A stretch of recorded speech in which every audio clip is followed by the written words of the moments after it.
Het is de langste koloniale oorlog uit de Nederlandse geschiedenis. Dat is sowieso een feit. En het is, qua aantal slachtoffers is het zeker een van de bloedigste oorlogen die er zijn. En het was een oorlog, ja, die begon in 1873. Wanneer die ophield, dat weet eigenlijk niemand. In Nederland circuleren volgens mij een stuk of 6 verschillende eindjaartallen. En in Atje houden ze de Japanse inval aan, in 1942. En dat zou dus betekenen dat het bijna 70 jaar duurde.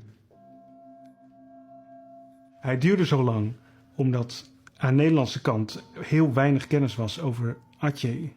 En wat de Atjeërs deden en hoe ze oorlog voerden, hoe een hele maatschappij in elkaar zat. Dus de Nederlanders, volkomen naïef, in 1873 bij de eerste invasie kwamen ze daar. Ze hadden geen flauw idee, ze hadden geen eens een goede kaart. Ze kwamen daar aan met een leger wat ook totaal niet was toegerust op de situatie.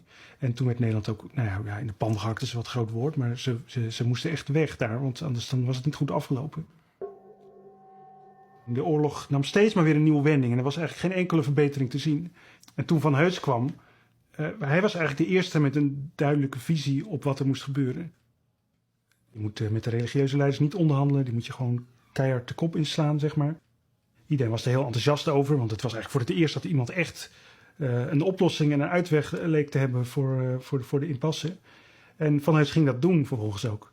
Dus hij ging goed voorbereide expedities door het binnenland, waarbij hij echt heel veel gebruik maakte van spionnen, lokale informatie. Dat hij echt achter de, nou ja, wat dan bendes genoemd werden, wat gewoon guerrilla-groeperingen die daar rondtrokken. Daar ging hij actief achteraan. Rond dezelfde tijd dat Van Heuts kwam werd de marechaussee opgericht. Nou, dat was eigenlijk de eerste contra-guerrilla-eenheid die er was in de hele wereld. Dat waren kleine groepen.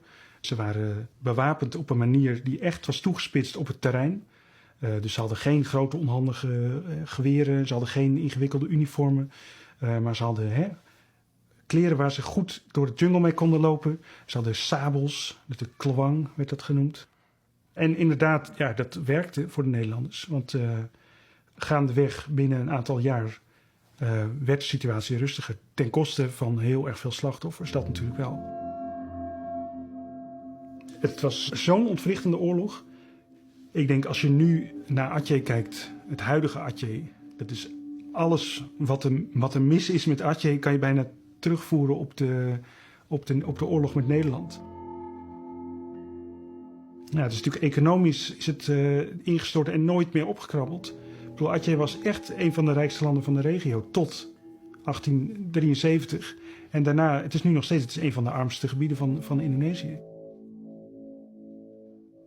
Toen Stammelshausen aankwam in Atje, dat was in 1904.